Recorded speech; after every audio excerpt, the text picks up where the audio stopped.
नमस्कार. देशामध्ये कालपर्यंत भयान शांतता होती. इतकी शांतता की या देशामध्ये जिवंतपणा आहे की नाही असे एक वातावरण होतं, ज्याला आपण वादळापूर्वीची शांतता म्हणू शकता.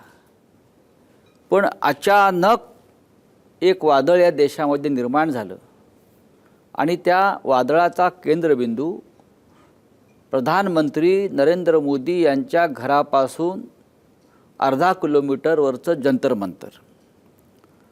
देशातल्या तरुणांच्या विद्रोहाचं ते केंद्र बनलं, संतापाचं केंद्र बनलं आणि या वादळामुळे सारा देश आज ढवळून निघाला, पेटून निघाला.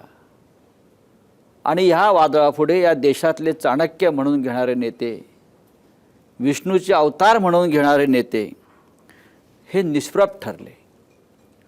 याच्याबरोबर दुसरं एक वादळ निर्माण झालं, ते म्हणजे राम मंदिर. अयोध्येतलं जे राम मंदिर आहे त्या राम मंदिराच्या लुटीचा विषय हा सुद्धा तेवढाच गंभीर आहे. या दोन्ही विषयात ज्यांनी पहिल्या दिवसापासून सहभाग घेतला, सक्रिय राहिले, बळ दिलं या दोन्ही लढ्यांना, ते एकमेव नेते आज म्हणजे महाराष्ट्र राज्याचे माजी मुख्यमंत्री आणि शिवसेना पक्षप्रमुख उद्धव ठाकरे. शिवसेना पक्षप्रमुख उद्धव ठाकरे हे दिल्लीत होते. दिल्लीत जाऊन त्यांनी जंतर मंतरला आंदोलकांची भेट घेतली, जखमींची भेट घेतली आणि अत्यंत ते व्यथित झाले, संतापले. मी स्वतः पाहिलं. आज ते आपल्याबरोबर या सामनाच्या स्टुडिओमध्ये चर्चेला आहेत. उद्धवजी नमस्कार. नमस्कार. उद्धवजी, आपण राजधानी दिल्लीमध्ये होता, देशाची राजधानी आहे आणि देशाची राजधानीतून आपण एक देश आपल्या नजरेने प्रत्येक नेता पाहत असतो. तुम्ही काल काय पाहिलं? गेल्या अनेक वर्षांपासून देश जे भोगत आला, देशाची फसवणूक झालेली आहे. दरवेळेला चांगल्या गोष्टीसाठी देश मतदान करत असतो. 2014 पासून आत्तापर्यंत देशाला नुसती प्रलोभनं दाखवली गेली आणि प्रत्यक्ष पदरात काही पडलेलं नाही आहे. आपण जे मगाशी म्हणालात की जो एक उद्रेक आहे, हा उद्रेक केवळ नीट परीक्षेच्या पेपरफुटीचा नाही आहे, तर हा उद्रेक गेल्या 10 ते 12 वर्षामध्ये जी फसवणूक या देशाची केली गेलेली आहे त्याबद्दलचा हा असंतोष आहे. आणि आत्ता खरं म्हणजे जनतेच्या रूपाने विष्णूने अवतार घेतला आहे असं मी काल बघितलं. हा विष्णू आहे देश वाचवण्यासाठी, धर्म वाचवण्यासाठी. धर्म म्हणजे केवळ हिंदू मुसलमान असा नाही आहे, माणुसकीचा धर्म हा वाचवण्यासाठी जे रस्त्यावरती उतरलेले तरुण आहेत त्यांच्यासोबत त्यांचे आईवडील आणि आजी आजोबासुद्धा आहेत. म्हणजे हा विष्णूचा अवतार आहे जो देश वाचवण्यासाठी यांनी जन्म घेतलेला आहे. उद्धवजी, आणि आपण पाहिलं असेल आणि आपण चिंता व्यक्त केली की दिल्लीच्या अनेक रस्त्यावर हा संपूर्ण, ज्याला तुम्ही जेन झी म्हणता, हा तरुण अत्यंत संतप्त हो. काही लोक त्याला झुरळ म्हणतात. हो, झुरळ म्हणतात, कॉक्रोच म्हणतात. होय. पण हा ज्या पद्धतीनं तो दिल्लीच्या रस्त्यावर संतप्त होऊन वावरत होता, फिरत होता, पोलिसांशी संघर्ष करत होता, हे योग्य आहे का? एक गोष्ट मला मुंबईपासून दिल्लीपर्यंत लक्षात आलेली ती म्हणजे ही सर्व जनता भीतीच्या पलीकडे गेलेली आहे. भीतीची बंदूक त्यांच्या कपाळावरती किंवा मस्तकावरती आत्तापर्यंत या सरकारने जी रोखली होती, ती बंदूक आणि ती बंधनं जुगारून आता ही स्वतःच्या जीवाची पर्वा न करता रस्त्यावरती उतरले. आणि का उतरणार नाही याचं कारण असं की 2014 पासून एका भोळ्या अपेक्षेने, भाबडेपणाने ज्यांना पाठिंबा दिला त्यांनीच पाठीतवार केल्याची भावना या जनतेच्या मनात आहे. आणि बघा ना तुम्ही, प्रत्येक ठिकाणी नकार घंटाच आहे. रोजगार मिळत आहेत का? नाही. रोजगार मिळत नाही आहे. महागाई कमी होते का? नाही. पेट्रोलचे भाव कमी झालेत का? गॅसचे भाव झालेत का? नाही. पेट्रोलमध्ये आता इथेनॉलचं मिश्रण म्हणजे त्याच्यातसुद्धा भेसळ व्हायला लागलेली आहे. रस्त्यावरती खड्डे पडत आहेत, पूल पडत आहेत. पक्ष फोडले जात आहेत, दानपेट्या म्हणजे राम मंदिराची पेटी दानपेटी फोडली जाते, फोडली म्हणजे लुटली जाते, पेपर फुटत आहेत. म्हणजे या सरकारला कशाचीच काही पडलेलं नाहीये म्हणजे सरकार अपयशी आहे किंवा सरकार पूर्णपणे किंवा सरकार लुटारूच्या भूमिकेत आहे, नक्की तुम्हाला काय म्हणायचं आहे? सरकार म्हणजे शेवटी काय, सरकारी एक यंत्रणा आहे, व्यवस्था आहे. ज्यांना ती व्यवस्था यंत्रणा चालवता येत नाही अशा लोकांच्या हातात हे सरकार आहे. हे देशाचं दुर्दैव आहे आणि त्याच्या विरुद्ध आज जनता पेटलेली आहे. फक्त दिल्लीत नाही तर देशाच्या कानाकोपऱ्यामध्ये, खास करून तुम्ही मुंबईत सुरुवात केलेली आहे. हो, अशा मी पहिल्या दिवसापासून यांच्या आपण पाठीवर आहे. पहिल्या दिवसापासून त्या आंदोलनात आहात. या देशाची तरुण पिढी त्यांच्या भवितव्यासाठी रस्त्यावरती उतरली आहे आणि ती या देशाची शिक्षण पद्धती आणि शिक्षण व्यवस्था कोलमडली आहे. हे या आंदोलनाचं मुख्य विचारधारा किंवा केंद्र आहे. एक तर बाकी कोणते विषय घेत नाही. ह्याच्यामध्ये मी म्हटलं ना की ही मालिका आहे. पहिली गोष्ट म्हणजे मला व्यवस्थित शिक्षण मिळत नाही, इथून या तरुणांच्या रागाला सुरुवात झालेली आहे. जो शिकलाय सवरलाय त्याला नोकरी मिळत नाही ही दुसरी गोष्ट. नोकरी मिळाली तर घर चालवायला पगार पुरत नाही ही तिसरी गोष्ट. त्याच्यानंतर मी ज्याला मत देतोय तो जागेवरती राहत नाही आहे, तोच मला फसवतोय.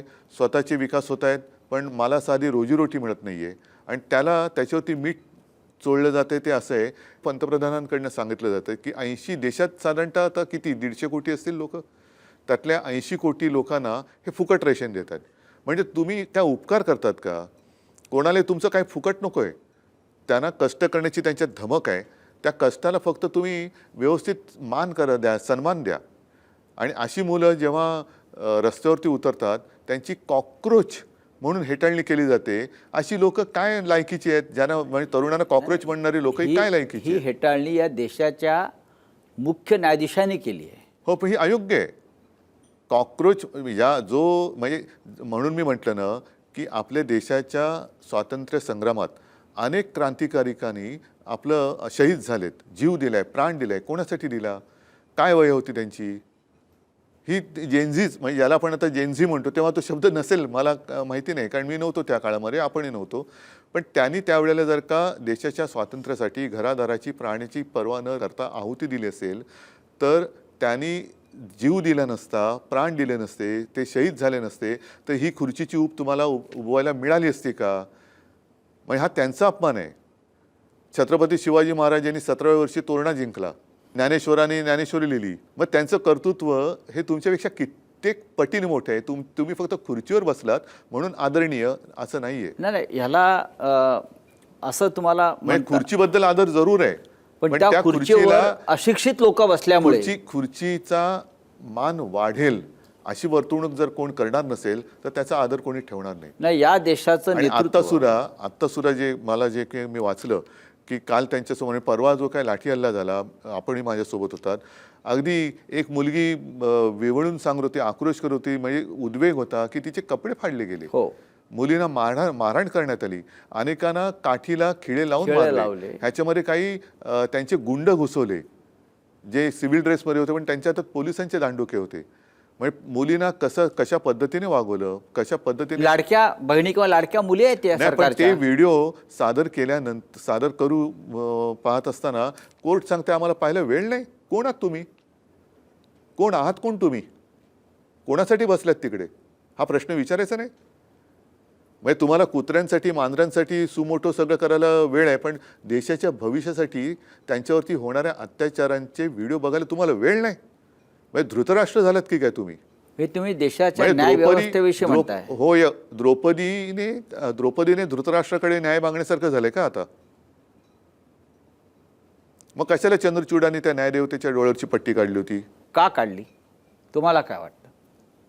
आता काढून तरी काय उपयोग आहे? जर तुमच्या डोळ्यारेखत सगळं घडूनही तुम्ही ते डोळे झाक करणार असाल तर त्या न्यायदेवतेने ती म्हणेल मला परत पट्टी बांधा. हा देशातल्या जनतेचा अपमान आहे आणि तो कोणीही करता कामा नये.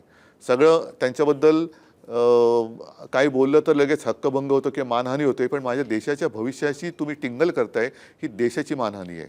उद्धव साहेब, आपण पाहिलं असेल की देशाच्या सीमेवरच्या अनेक राष्ट्रांमध्ये, मग नेपाळ असेल, बांगलादेश असेल, पुढे लिबिया असेल, तिकडे सुद्धा जेन झी रस्त्यावरती उतरलं आणि त्यांनी सत्ता बदल केला. ही ताकद आहे त्यांची. आणि तेव्हा आपल्या देशाची भावना होती अनेकांची की आपल्याकडे हे कधी होईल, आपल्याकडे हे कधी होईल. बघा आज ते आपल्याकडे तुम्हाला होताना दिसतंय का? शेवटी हे व्हावं अशी कोणाची काही इच्छा नसते. या टोकापर्यंत या तरुणांना जाण्याची वेळ यावी ही कोणाचीच इच्छा नसते. साधी गोष्ट होती किंवा साधी गोष्ट ह्यापुरती मी म्हणेन की परीक्षेचा अभ्यास करून जेव्हा एखादा मुलगा किंवा मुलगी परीक्षेला जाते आणि त्याच्यानंतर तिला पेपर दिल्यानंतर कळतं की पेपर फुटलाय. आता जवळपास 20-22 मुला-मुलींनी आत्महत्या केली. त्यांचे पालक त्याच्यामध्ये होते होते ना. अनेक म्हणजे काही मुलांनी तर परीक्षेच्या टेन्शननी आत्महत्या केले. मग तुम्ही त्यांच्या भावनेची किंवा त्यांच्या त्रासाची कदर करणारच की नाही. आणि एवढं शिकल्यानंतर सुद्धा जर त्यांच्या कपाळी बेकारीचा सोटाच येणार असेल तर मग काय भविष्य काय? का ही मुलं रस्त्यावरती का उतरले? परीक्षा केंद्रात जाऊ इच्छिणारी मुलं रस्त्यावरती का उतरले ह्याचा विचार कोण करणार? तुम्ही जेव्हा जंतर मंतरला पोहोचलात रात्री, पाऊस होता, तरीही लोक, तरुण मुलं असंख्य म्हणजे मोठ्या संख्येनं, हजारोच्या संख्येनं तिकडे होती. तुम्ही भाषण केलं, तो एक समोरून प्रतिसाद देत होता. जंतर मंतरवरचं ते चित्र पाहून तुम्हाला काय वाटलं? दोन्ही गोष्टी आहेत. एक तर हृदय पिळवटून टाकणारं तो सगळा विषय आहे. मात्र त्याचबरोबरीने समोर जो काय सगळा तरुण वर्ग होता, म्हणजे देशाचे भाग्य विधाते होते, त्यांच्यातली हिंमत बघून एक मला पण वाटलं की देश जिवंत आहे. देश जिवंत आहे आणि हा जिवंतपणा जोपर्यंत देशात आहे तोपर्यंत आपल्या देशावरती हुकुमशाही येऊ शकत नाही, हा एक विश्वास मिळाला. धर्मेंद्र प्रधान असं म्हणतात, तुम्ही ज्याला जिवंतपणा म्हणताय की या जिवंतपणा नसून हा अतिरेकीपणा आहे आणि ही गुंडागर्दी आहे. हा धर्मेंद्र आहे. हा हा धर्मेंद्र प्रधान आहे. बरं, ह्याच्यात धर्म कुठे? म्हणजे हे नुसते जसं शिवसेना प्रमुखांच्या भाषेत ह्यांच्या पार्श्वभागावरती रेषाव म्हटल्यात म्हणून हे खुर्चीत बसलेत, नाही ते लायकीचे नाही आहेत ते त्या खुर्चीत बसायला. तुमचं काय म्हणणं आहे? राजीनामा नाही ही धर्मेंद्रनी द्यावा की नरेंद्रनी द्यावा? सगळे द्र आहेत त्या सगळ्या द्रहनी द्यावा. अच्छा, कारण ते द्र जे आहेत ते जनतेशी द्रोह करतायत. त्याच्यामुळे देशाला दारिद्र्य येऊ नये एवढीच इच्छा आहे, माझी अपेक्षा आहे. उद्धवजी, हे 12 वर्ष सरकार राज्य करत आहे, 12 वर्ष, आणि 12 वर्ष जनता एका दबावाखाली किंवा एका अंधभक्तीखाली या देशात जगत राहिली. 12 वर्षात हे जे काल तुम्ही चित्र पाहिलं जंतर मंतर आणि देशामध्ये, हे चित्र कधीच दिसलं नव्हतं. आणि अचानक भूकंप व्हावा आणि जमिनीतून लाव्हा वर उसळावा, हा विष्णूचा अवतार आहे, मी बोललो ना. हां, आपण जे म्हणताय, पण तुम्हाला वाटतं लोकांचं भय संपलं की जनता झोपली होती? नाही, लोकशाही झोपली होती. बघा मी तुम्हाला सांगतो की हे राज्यकर्ते निर्दयी आहेत पण जनता दयाळू आहे. आणि म्हणून जे आपण म्हणतो ना की जनतेची स्मरणशक्ती ही काय शॉर्ट असते, तसं नाही आहे. लोक बघत असतात पण लोक म्हणतात ठीक आहे जाऊ दे पण किती जाऊ दे, ते जाऊ दे करताना सगळंच जायला लागलं. त्यावेळेला मग जनता रस्त्यावरती उतरते. त्याच्यामुळे जनता झोपलेली नसते, पण झोपल्याचं सोंग घेणारे सत्ताधारी जेव्हा येतात तेव्हा जनतेला आसूड हातात घ्यावा लागतो. ही क्रांतीची ठिणगी आहे? होऊ शकेल जर वेळेमध्ये काही उपाययोजना केली नाही तर ह्या देशामध्ये भयानक परिस्थिती उद्भवू शकते. आणि एकदा का हा तरुण रस्त्यावरती उतरला की तो त्याचं जे काय म्हणणं आहे ते पूर्ण केल्याशिवाय थांबणार नाही, ही मला एक चिंता वाटते देशाची. उद्धव साहेब, अभिजित दिपके नावाचा एक तरुण, एक मराठी तरुण, हो, महाराष्ट्रातला, हा अमेरिकेत शिकत होता, शिकागोला. आणि तिथे सरन्यायाधीश सूर्यकांत यांचं जे झुरळा संदर्भातलं वक्तव्य आहे, तरुणांना त्यांनी बेरोजगारांना कॉक्रोच म्हटलं, झुरळ म्हटलं, त्यानंतर तो तरुण संतप्त होतो, विद्रोह करतो आणि हिंदुस्थानमध्ये येऊन एक आंदोलन सुरू करतो. आणि त्याला तरुणांचा प्रचंड पाठिंबा मिळतो, जे आतापर्यंत गेल्या 12 वर्षामध्ये कोणत्याही विरोधी पक्षाला करता आलं नाही. हे आपल्या सगळ्या विरोधी पक्षाचं अपयश आहे असं आपल्याला वाटत नाही का? आहेच ना, नक्कीच आहे. विरोधी पक्ष म्हणजे मी केवळ सत्ताधाऱ्यांना दोष नाही देणार, विरोधी पक्षांना पण देणार. आणि म्हणूनच मी मध्ये माझं मी कुठेतरी बोललो आहे की देशाच्या जनतेचा राजकारण्यांवरचा विश्वास आता उडालेला आहे. कारण शेवटी स्वतःच्या स्वार्थासाठी पक्ष फोडले जातात. आज हे धर्मेंद्र प्रधान असतील, इतर सगळे असतील, अगदी गृहमंत्री अमित शहांचं सुद्धा हे अपयश आहे की जे पक्ष फोडण्यामध्ये त्यांचं सत्ताकारण सगळं करतायत. हेच जर का तुम्ही धर्मेंद्र प्रधानने नंतर मग सगळी मिलिटरीची यंत्रणा वापरली पेपर निर्णय आणण्यासाठी, हे पेपर फुटण्याच्या आधी का नाही वापरली? तुम्हाला काम दिले ना, लोकांनी निवडून दिले, निवडून दिल्यानंतर तुम्ही तुमच्या खात्याचं काम करा ना. तुम्ही तुमच्या खात्याचा दुरुपयोग पक्ष फोडण्यासाठी करताय. म्हणजे अगदी बंगालमध्ये सुद्धा CRPFचे जवान घुसून तुम्ही स्वतःच्या पक्षाला विजयी करून घेतलं. अशा वेळेला सगळ्यांवरचाच विश्वास उडालाय. म्हणजे जे सैन्य आजपर्यंत पाकिस्तान व्याप्त काश्मीरमध्ये आणि घुसवायला पाहिजे होतं, ते तुम्ही बंगालमध्ये घुसवताय निवडणूक जिंकायला. तिकडे दमदाटी करून निवडणूक जिंकताय. जे मणिपूरमध्ये घुसवायला पाहिजे होतं ते तुम्ही बंगालमध्ये घुसवताय. जे मणिपूरमध्ये त्यांनी शांतता निर्माण करण्यासाठी वापरायला पाहिजे ती शक्ती, ती आज आमच्या तरुणांवरती, मुलींवरती लाठ्या काठ्या आणि अगदी निर्दयीपणाने अश्रुधूर वापरण्यासाठी तुम्ही सोडण्यासाठी करताय. आणि त्याच्यावरती प्रश्न विचारायला गेल्यानंतर देशद्रोही ठरवलं जाते. त्याच्यामुळे आता तुम्ही कोणाकोणाला देशद्रोही ठरवणार? तुमच्या घरातली मुलं पण तिकडे गेलेत. नाही, त्या तरुणांना सुद्धा देशद्रोहीच ठरवलेला आहे. हो, कारण त्याच्यामध्ये पाकिस्तानचा हात आहे, चीनचा हात आहे, मग असं सांगितलं जातं. मग हे आता व्हिडिओ आलेले आहेत की जे सिव्हिल ड्रेसमध्ये, नागरी वेशामध्ये हे गुंड दिसत आहेत. हे गुंड कोणाचे आहेत? भाजपचे आहेत, RSSचे आहेत का पाकिस्तानवरून आणले आहेत? आणि त्यांचे फोटो मी तिकडे जाहीर ह्याच्यात बोललो जंतर मंतरवरती की ते फोटो सोशल मीडियावरती करा प्रसारित आणि वॉन्टेड म्हणून करा. हे वॉन्टेड, हे गुंड आहेत, हे गुंड आहेत. आणि हे गुंड आहेत हे उद्या सरकार बदलल्यानंतर यांना सोडायचं नाही. यांना यांची सजा मिळाली पाहिजे. जे मोदी म्हणालेत की जे अपराधी आहेत त्यांना सोडणार नाहीत, पहिले ह्या गुंडांना अटका करा. पोलीस ज्यांच्या नेम प्लेट नाही आहेत, मग हे कोण आहेत? मग त्यांना तुम्ही नाटक कंपनीचे कपडे घालून हातात दंडा देऊन पोलीस बनवले का तुम्ही? नाही, अशा वेळेला सरकारचं एक धोरण कायम राहिलं, मग ते नरेंद्र मोदी असतील किंवा अमित शहा असतील किंवा भारतीय जनता पक्ष संपूर्ण असेल, ते विरोधी पक्षाला विकत घेतात, आमदार खासदार फोडतात, सरकारं विकत घेतात, निवडणुका विकत घेतात, मतं विकत घेतात, जय पराजय विकत घेतात. या देशामध्ये विरोधी पक्ष कोणता असावा किंवा नेता कोण असावा हे ते ठरवायला लागले. अशा वेळेला एवढा ताकदीचं सरकार असताना ते हे आंदोलन का संपवू शकलं नाही? त्यांची ताकद कुठे गेली?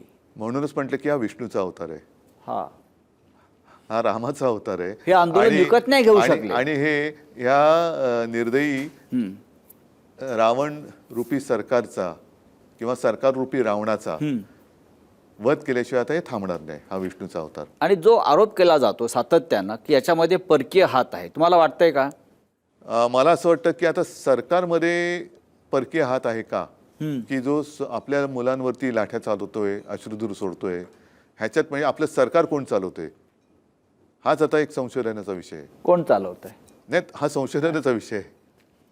मी तुम्हाला अजून एक प्रश्न विचारतो की गेल्या काही काळापासून भारतीय जनता पक्षाचा IT सेल ही एक फार मोठी ताकद होती, पण ह्या जैन झीनं जंतर मंतरच्या हा IT सेल उद्ध्वस्त वाट लावून टाकली त्यांची. कारण ज्या पद्धतीची सक्रियता किंवा ज्याला आपण क्रिएटिव्हिटी म्हणतो ती जर तुम्ही पाहिलीत तर त्या मुलांच्या बुद्धीची तुम्हाला अक्षरशः अभिमान वाटतो. नाही, हा लढा तुम्हाला सांगू का, अंधभक्त विरुद्ध देशभक्त असा आहे. अंधभक्त विरुद्ध देशभक्त असा हा लढा आहे. म्हणजे लहान मुली घोषणा देत होत्या. हो. काय घोषणा देत होत्या? आपण मोदींच्या 56 इंचाच्या छातीची नेहमी आपण टीका केली, पण त्या लहान मुलींची घोषणा होती 4, आया आया 56 इंच का बंदर, बाल नरेंद्र बाल नरेंद्र. आणि या घोषणा लोकप्रिय झाल्या, सर्वत्र व्हायरल झाल्या. कोणी गाणी म्हणताय, कोणी तिथे नाटक करताय, कोणी भाषण करताय, कोणी कविता नाही, लोकांना करताय. आता बंदुकीची भीती नाही राहिली, तुरुंगवासाची भीती नाही राहिली आणि हे खूप कौतुकास्पद पण आहे आणि त्याचबरोबरीने सत्ताधाऱ्यांच्या दृष्टीने धोकादायक आणि भीतीदायक आहे. आपल्या देशातल्या लोकशाहीची प्रकृती सध्या कशी आहे? लोकशाहीला मला असं वाटतं या आंदोलनाने आता ऑक्सिजन मिळालेलं आहे. हं. जी मरणप्राय झाली होती तिला आता ऑक्सिजन मिळालेलं आहे. कारण कोणाकडेच दाद मागून जर का न्याय मिळणार नसेल आणि द्रौपदीचं वस्त्रहरण होताना धृतराष्ट्र काही हलणार नसेल तर मग ती कोणी कविता लिहिले ना, सुनो द्रौपदी शस्त्र उठा लो, शस्त्र अब उठा. गोविंद ना आएंगे. पण ही जर लोकशाहीची प्रकृती जर आता सुधारत असेल तर ही लोकशाही पुन्हा ताठकण्यानं उभं राहण्यासाठी या देशातल्या संपूर्णपणे उद्ध्वस्त केलेल्या संविधानिक संस्था आहेत, न्यायालयं असतील, निवडणूक आयोग असेल किंवा गव्हर्नर्स असतील, लोकसभा, राज्यसभा, ह्यांच्या बळावर लोकशाही ही सुदृढ राहते. या सगळ्या संस्था आज ज्या मृतावस्थेत पडलेल्या किंवा गुलाम झालेल्या आहेत त्यांचं काय करणार? काही मृतावस्थेत आहेत पण काही दबावाखाली आहेत. हा दबाव एकदा जर का संपला की मला असं वाटतं त्यांना परत नवीन कोंब फुटतील. कारण ह्या गोष्टी होतात, हा निसर्गाचा नियम आहे की पानं झडतात, पानं नव्याने येतात, तर नवीन कोंब येतील. लोकशाही काय मरणार नाही देशातली.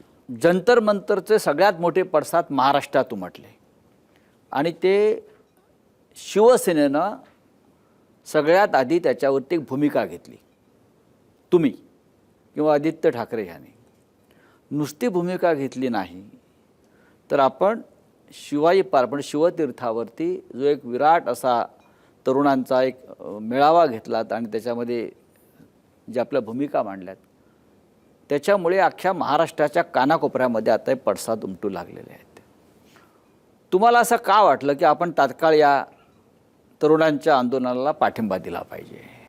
शिवसेना ही तरुणांचीच संघटना आहे आणि शिवसेनेचा जन्मच मुळात बाळासाहेबांनी इथल्या भूमिपुत्रांच्या न्याय हक्कासाठी तो दिला. जर तरुणांसाठी संघटना लढणार नसेल तर तरुणांसाठी दुसरं कोण लढणार? आणि काय चूक आहे त्यांचं? एक अभिजित दिपके तो तिकडे होता ना, व्यवस्थित होता, शिकत होता, तो शिकून करायची तिकडे नोकरी पकडून राहिलाही असता. त्याला काय गरज होती हा विषय उचलण्याची? बरं, विषय उचलला तो उचलला तिकडनं, पण तो म्हणजे उंटावरनं शेळ्या हाकू शकला असता. तो ते सोडून इकडे आला. आल्यानंतर आज अनेक तिकडे असंख्य तरुण मुलं मुली हे घरदार सोडून कित्येक दिवस, जवळपास आता महिना झाला, हे तिकडे आहेत आणि रोज गर्दी वाढते. आणि ही मुलं जर का स्वतःच्या न्याय हक्कासाठी आवाज उठवत असतील तर त्यांना आपण बळ देणं हे कर्तव्य मानलं पाहिजे आणि सगळ्यांनी त्यांच्या मागे उभं राहिलं पाहिजे, सोबत उभं राहिलं पाहिजे. या आंदोलनामध्ये महाराष्ट्रात तुम्ही स्वतंत्रपणे करता की तुमच्याबरोबर तुमचे इतर सुद्धा? नाही, आत्ताच मी राजाकडे होतो. आम्ही म्हणजे शिवसेना आणि मनसे तर एकत्र आहोतच. काल माझं राहुलजींबरोबर बोलणं झालं. त्याच्यानंतर त्यांचे प्रदेशाध्यक्ष सुद्धा बोलले की आम्ही सुद्धा तुमच्या सोबत आहोत. मी इतर राज्यातले काही नेत्यांशी सुद्धा बोललेलो आहे. ते सुद्धा त्यांच्या परीने हे सगळं करतायत. मात्र आता ह्या तरुणांना दिशा दाखवण्याची गरज आहे, नेतृत्व करण्याची गरज नाही. आता ह्यांना हे उतरलेत रस्त्यात. फक्त त्यांनी त्यांच्याकडनं वेडवाकडं काही होऊ नये असं जर का वाटत असेल तर सरकारने सुद्धा वेडवाकडं पाऊल उचलता कामा नये. पण सरकारला पूर्ण आत्मविश्वास आहे. कारण शेवटी ते आजही चर्चेला तयार असतील तर सरकारने त्यांच्याबरोबर चर्चा केली पाहिजे. पाकिस्तान बरोबर चर्चेचे दरवाजे खुले ठेवा सांगणारे RSS ह्या आंदोलनात गप्प काय? का सांगत नाही की या मुलांसोबत जाऊन चर्चा करा? पाकिस्तान बरोबर चर्चेचे दरवाजे उघडे ठेवले पाहिजेत. आम्ही म्हणजे हिटलर नाही. तर मग पाकिस्तान बरोबर तुम्ही हिटलर नसाल तर मुलांबरोबर हिटलरची भूमिका का करताय? हो, पण सरकार आजही या आत्मविश्वासात आहे किंवा आपल्या भाषेमध्ये मस्तीत किंवा माझात आहे की आम्ही हे मुलांचं आंदोलन सहज चिरडून टाकू, त्याच्यावेळी आम्ही चर्चा करणार नाही. याच्याविषयी आपलं काय म्हणणं आहे? त्यांनी आजूबाजूला बघायला पाहिजे. ज्या शेख हसीनाना त्याने आश्रय दिलाय त्यांना विचारा की बाबा तुम्ही का नाही हो चिरडू शकला ते आंदोलन? नेपाळचे जे पंतप्रधान आता कुठे पळालेत नाही पळाले असतील तिकडे, त्यांना विचार तुम्ही का नाही चिरडू शकलात?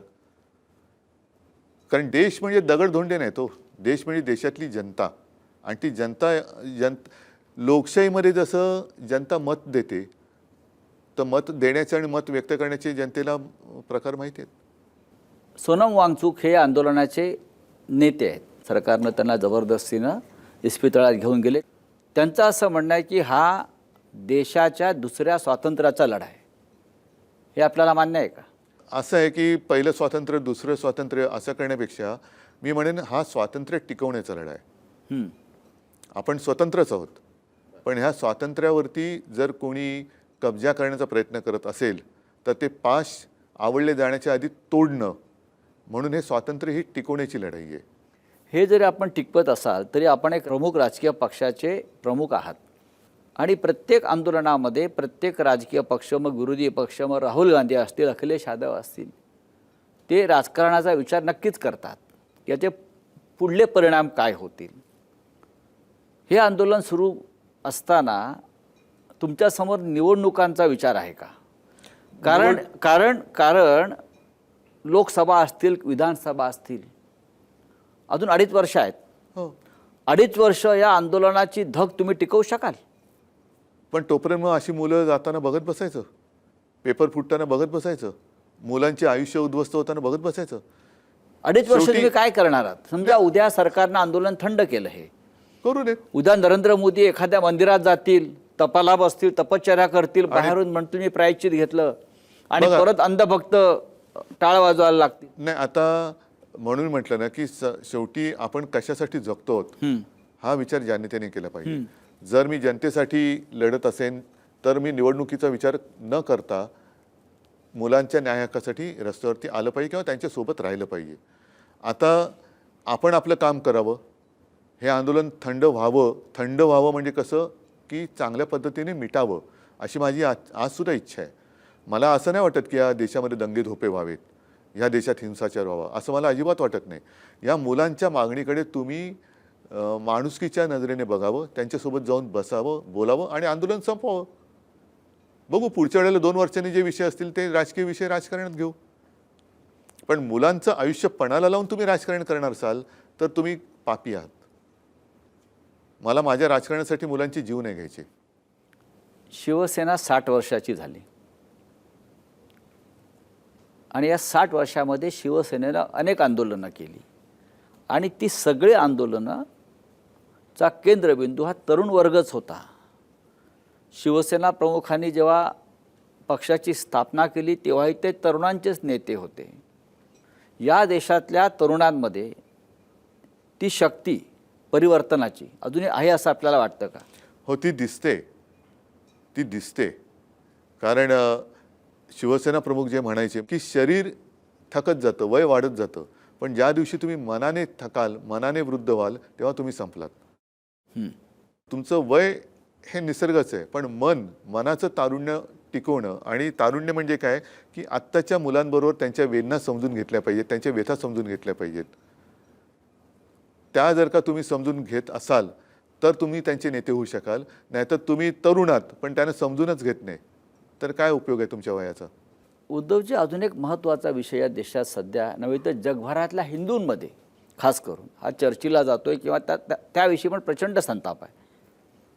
तो म्हणजे अयोध्येमध्ये जे राम मंदिर उभं राहिलं, अनेकांच्या बलिदानातून, त्यागातून, संघर्षातून, त्या राम मंदिरामध्ये राम मंदिराच्या दानपेटीच्या 550 कोटीच्या दानपेट्या चोरीला गेल्या.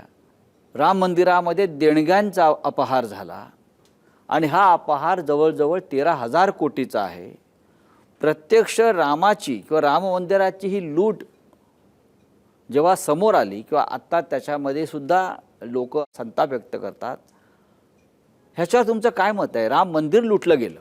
आता ह्या सरकारने नाही, हे मोगलांनी मंदिर लुटलंय का असं मी विचारतो परत. नाही, आता नीटचे पेपर आणि मंदिराची दानपेटी हे मोगलांनी लुटले, पाकिस्तानने लुटले का नेहरूने लुटले? पेपर कोणी नेहरूने फोडलेत का? दानपेटी नेहरूने फोडले का? आता ह्यांचा मुखवटा गळून पडतोय. ही दोन्ही जी पापं त्यांची आहेत, म्हणजे ज्या मंदिराच्या नावाने ह्यांनी मतं मिळवली ती दानपेटी हे फोडतात, मंदिर लुटतायत. ज्या तरुणांना भविष्याची स्वप्न दाखवून मतं मिळवली त्या तरुणाईला तुम्ही चिरडतायत. ह्या दोन्ही गोष्टी ह्या भाजपच्या नासलेल्या सडलेल्या वृत्तीचं एक प्रतीक आहे. आणि केवळ राम मंदिर लुटलं नाही जाते, केदारनाथ मंदिर लुटले गेल्याच्या बातम्या आहेत, बद्रीनाथमध्ये चोरी झालेली आहे, उज्जैनमध्ये जमीन घोटाळा झाला आहे, अयोध्येमध्ये जमीन घोटाळा झालेला आहे, इतर अनेक ठिकाणी घोटाळे झाले असतील जे अजून लक्षात नाही आलेलं. हिंदुत्व म्हणजे या देशामध्ये मी मध्ये असं म्हटलं होतं की युवा शक्तीपेक्षा बुवा शक्ती अधिक जास्त बोकाळलेली आहे. ही सगळी बुवा शक्ती भाजपच्या हिंदुत्वात सामील झालेली आहे. हो, त्याच्यामुळे ह्या बुवा शक्तीपेक्षा युवा शक्तीला किंमत द्या, ती तुम्हाला तारण. बुवा काही करू शकत नाही तुम्हाला. जंतर मंतर, ते जंतर मंतर वेगळे, हे जंतर मंतर वेगळे. जंतर मंतरनी कारभार नाही करू शकत तुम्ही. ते जंतर मंतर आता उतरले लोकांवरची. ना हा मंदिर लुटीचा विषय तुम्हाला किती गंभीर वाटतोय? अतिशय गंभीर आहे, कारण तुम्ही शेवटी मग कोणत्या आधारावरती सत्तेत आलात? आज जे आम्हाला अनाहूत सल्ले दिले जात आहेत, मंदिर लुटीचं राजकारण करू नका, तुम्ही कोण सांगणार आहे आम्हाला राजकारण करू नका सांगणार आहे? हिंदुत्वावर सल्ले देतात. हिंदुत्वावरती सल्ले देतात. तुम्ही तुमचं काम करा, आम्हाला आमचं काम करू द्या. आमच्या कामात तुम्ही ढवळाढवळ नाही करायची, आम्ही तुमच्या कामात करतो. आणि मग मंदिराचं राजकारण म्हणजे मला आठवते की ज्या हिंदुत्वाचा प्रचार केला म्हणून बाळासाहेबांचं मतदानाचा अधिकार बाळासाहेबांचा काढून घेतला होता. त्यांना त्या निवडणूक कधीच लढवणार नव्हते. निवडणूक लढवण्याचा अधिकार काढून घेतला होता. भोगतोय कोण आज? बाबरी पाडल्यानंतर शिवसैनिकांवरती केसेस झाल्या होत्या. कोण भाजपवाला होता त्याच्यात? तेव्हा तर जबाबदारी यांनी टाळली होती.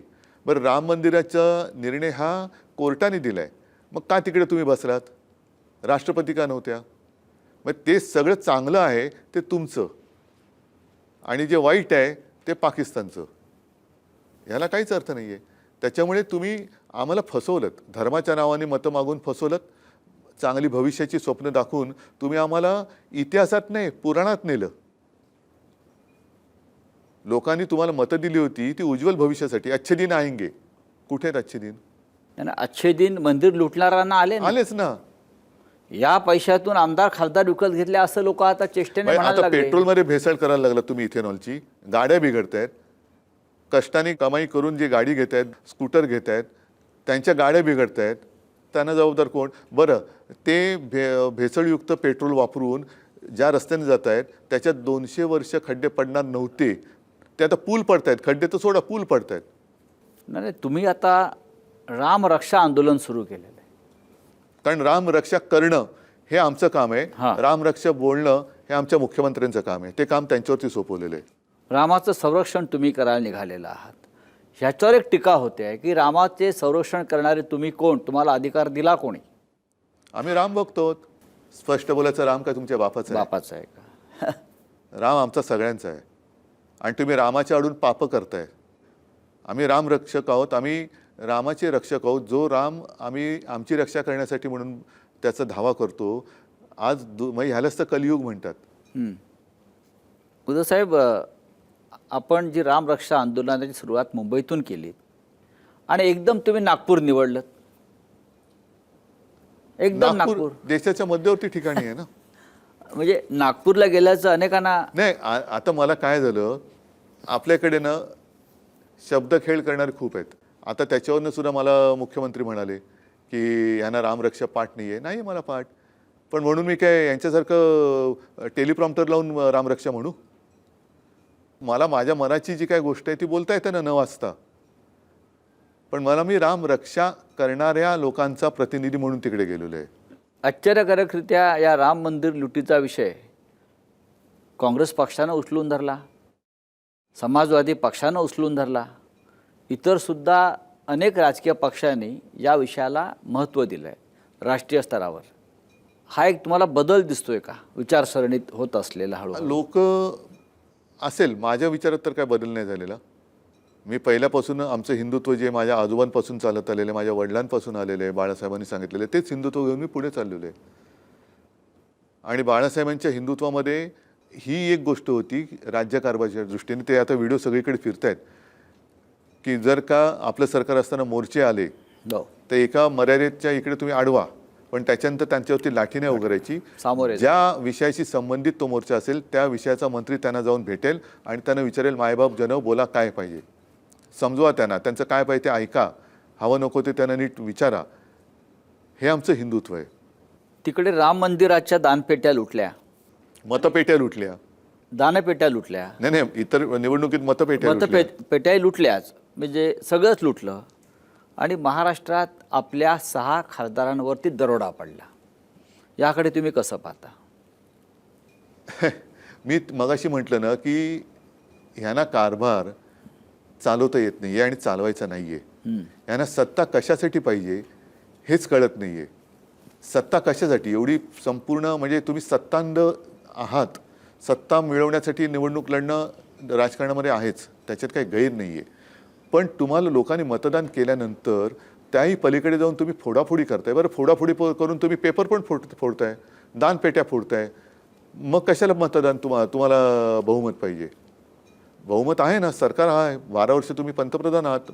आता 12 वर्षात जवळपास मधली माझी 1-2.5 वर्ष सोडली तर त्यांचंच सरकार चाललेलं आहे गद्दारीच्या जोरावर. सरकार जे आहे, केंद्रातलं असेल किंवा राज्यातलं असेल, हे विरोधी पक्षाचं अस्तित्व संपवू पाहत आहे.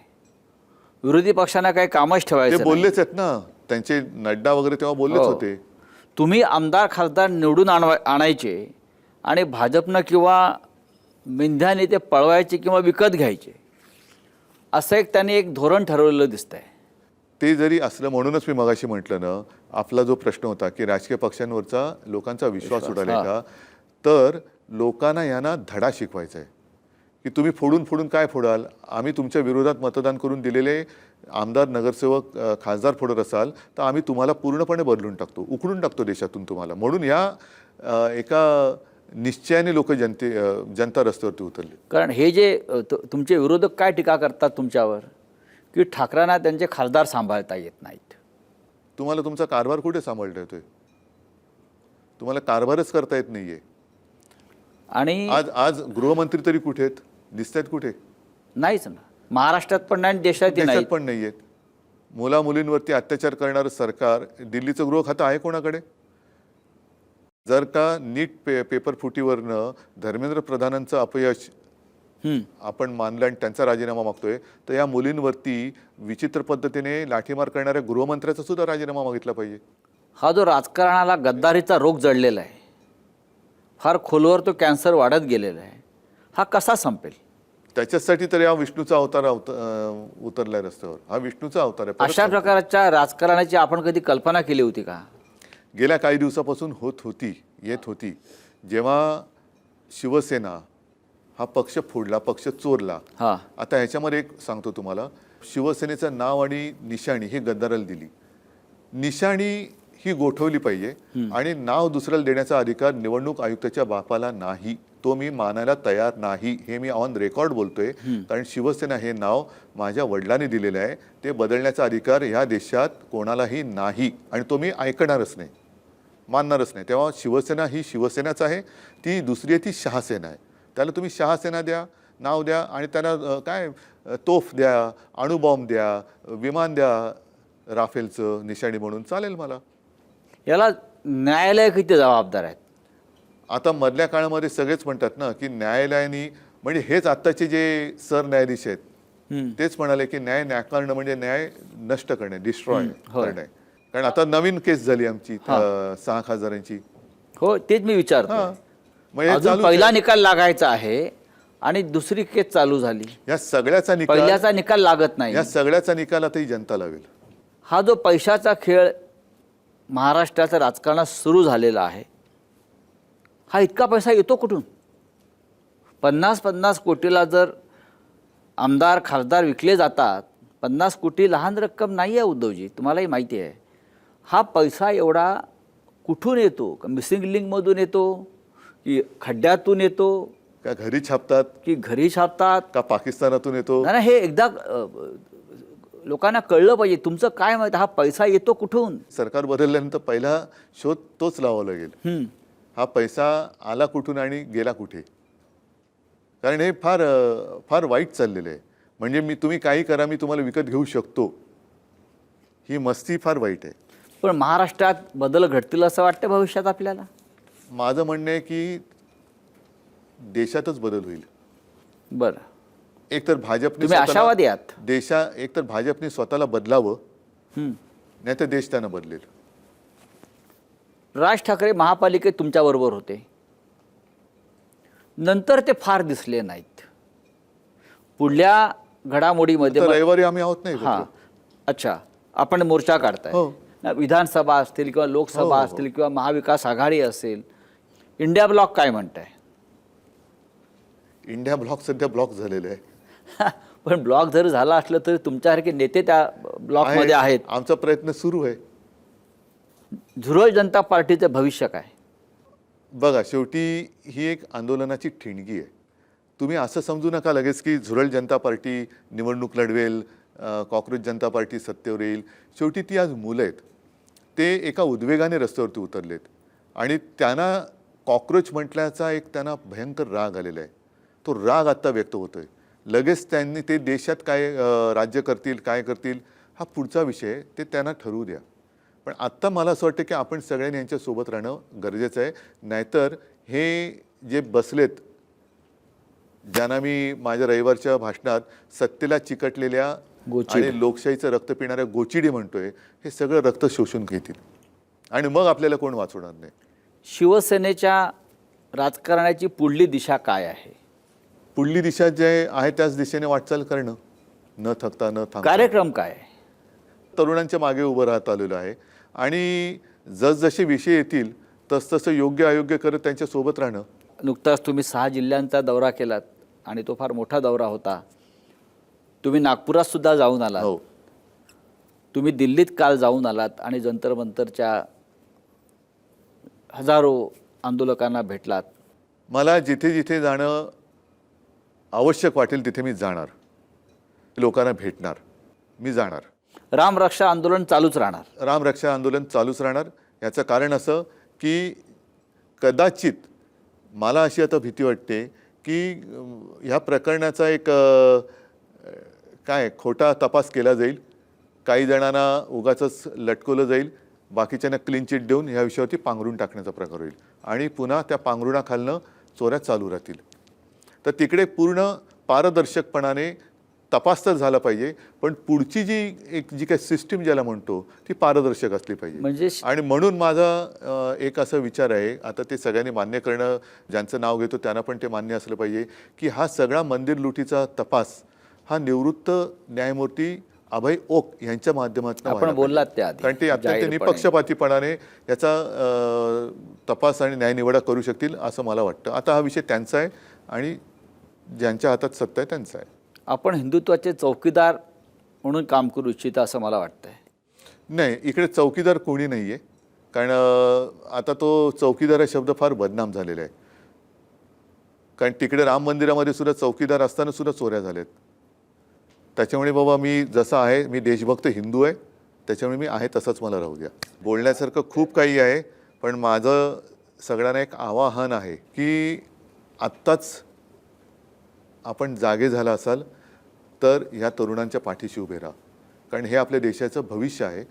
आत्ता जर का तुम्ही शांत राहिलात तर उद्या तुम्ही जगू शकत नाही. म्हणून आपण जिथे कुठे असाल, जे जे काय करता येणं शक्य असेल ते या देशासाठी जरूर करा. एवढंच माझं जिथे सगळ्यांना. आहात तेथून लढा. तिथून लढा, पक्षाच्या पलीकडे जाऊन, धर्माच्या पलीकडे जाऊन देशासाठी लढा. धन्यवाद. जय हिंद, जय महाराष्ट्र.